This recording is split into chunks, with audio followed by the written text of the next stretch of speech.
नमस्कार, मी सुरेश चिरडे. आपण पाहतात महाराष्ट्र 24 न्यूज. दिग्रजचे नगरसेवक मोहम्मद आदिल शेख जावेद नागपुरे यांनी केले 2 ठिकाणी ध्वजारोहण.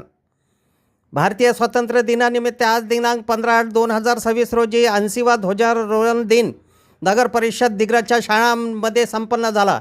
यावेळी नगरसेवक मोहम्मद आदिल शेख जावेद नागपुरे यांना 2 ठिकाणी झेंडावंदन करण्याचा बहुमान मिळाला. नगर परिषद प्राथमिक उर्दू शाळा क्रमांक 2 येथे व गांधी चौक गवळीपुरा अशा 2 ठिकाणी नगरसेवक मोहम्मद आदिल शेख जावेद नागपुरे यांच्या हस्ते झेंडावंदन करण्यात आले. परिसरातील नागरिक, शिक्षक, विद्यार्थी यावेळी मोठ्या संख्येने उपस्थित होते.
अफजल खान, ऋषिकेश हिरासह मी सुरेश चिरडे, महाराष्ट्र 24 न्यूज, दिग्रस, यवतमाळ.